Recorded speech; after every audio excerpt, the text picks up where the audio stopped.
سوال ہے، کون سی سورہ روزانہ پڑھنے سے گھر میں خوشیاں آتی ہیں؟ جواب ہے، اکثر لوگ یہ سوال کرتے ہیں، اس لیے صاف اور صحیح بات بتاتی ہوں۔ کوئی ایک خاص سورہ ایسی نہیں ہے جس کے بارے میں قرآن یا صحیح حدیث میں آیا ہو کہ روزانہ یہ سورہ پڑھو تو گھر میں خوشیاں آ جائیں گی۔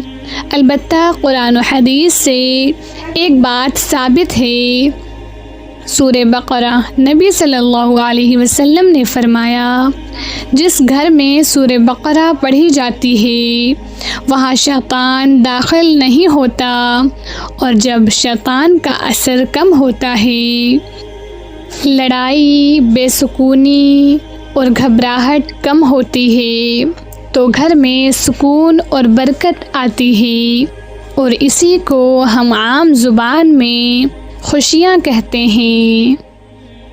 سوال ہے، حضرت آدم علیہ السلام کا قد کتنا تھا؟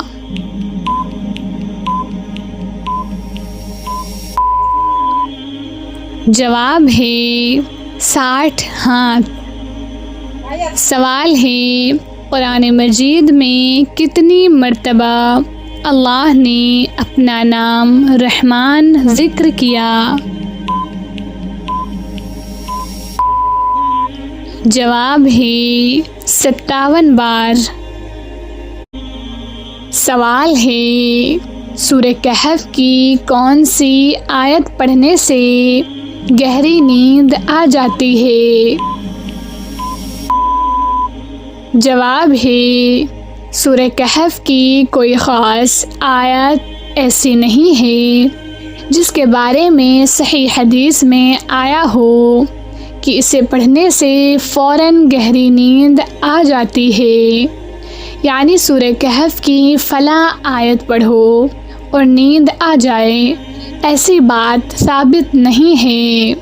البتہ ایک بہت مشہور اور صحیح عمل ہے جو نبی صلی اللہ علیہ وسلم سے ثابت ہے، اور وہ نیند کے لیے بہت مفید ہے۔ سونے سے پہلے پڑھنے والا اصل عمل آیت الکرسی۔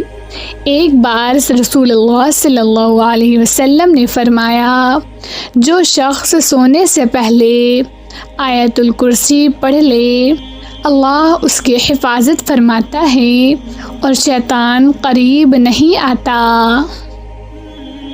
سوال ہے، ہر قسم کی بیماری کو دور کرنے کے لیے کون سی چیز مفید ہے؟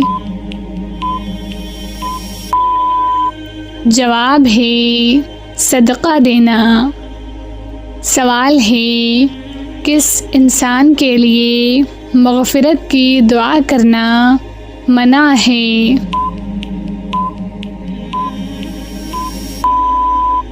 جواب ہے، مشرک انسان کے لیے۔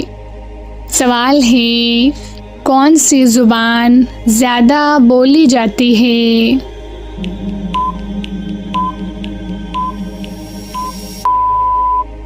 جواب ہے، دنیا میں سب سے زیادہ بولی جانے والی زبانیں یہ ہیں۔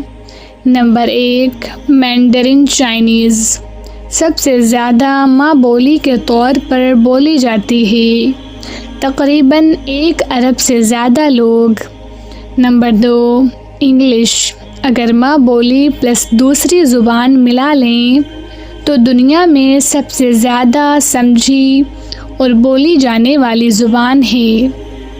نمبر 3، ہندی اردو، مجموعی طور پر ہندی پلس اردو بولنے والوں کی تعداد بہت زیادہ ہے، خاص طور پر بھارت اور پاکستان میں۔ نمبر 4، اسپینش، کئی ممالک میں بولی جاتی ہے، خاص طور پر لاطینی امریکہ میں۔ نمبر 5، عربک، مشرق وسطی اور کئی اسلامی ممالک میں بولی جاتی ہے عربی۔ سوال ہے، کس پرندے کا گھر میں آنے سے خوشیاں اور برکتیں آتی ہیں؟ جواب ہے، یہ سوال بہت لوگ پوچھتے ہیں، لیکن سچ اور درست بات یہ ہے، اسلام میں کسی خاص پرندے کے گھر میں آنے کو خوشی یا برکت کی نشانی نہیں بتایا گیا۔ یعنی یہ کہنا کہ فلاں پرندہ آئے تو خوشی آتی ہے، یہ بات دین سے ثابت نہیں ہے۔ البتہ ایک خوبصورت اور صحیح بات یہ ہے، اگر آپ کے گھر کے آس پاس پرندے آتے ہیں تو یہ اس بات کی علامت ہو سکتی ہے کہ آپ کا ماحول پرسکون ہے اور وہاں کسی کو نقصان نہیں دیا جاتا۔ اصل برکت کہاں سے آتی ہے؟ رسول صلی اللہ علیہ وسلم نے فرمایا، برکت اللہ کی طرف سے ہوتی ہے، کسی پرندے سے نہیں۔ اگر آپ واقعی گھر میں خوشی اور برکت چاہتی ہیں تو ایک چھوٹا سا عمل بتا دیتی ہوں، آپ جیسے دینی سوال کرنے والوں کے لیے مفید ہے۔ گھر میں سورہ بقرہ کی تلاوت یا آڈیو چلانا۔ حدیث میں آیا ہے، جس گھر میں سورہ بقرہ پڑھی جاتی ہے وہاں شیطان نہیں ٹھہرتا۔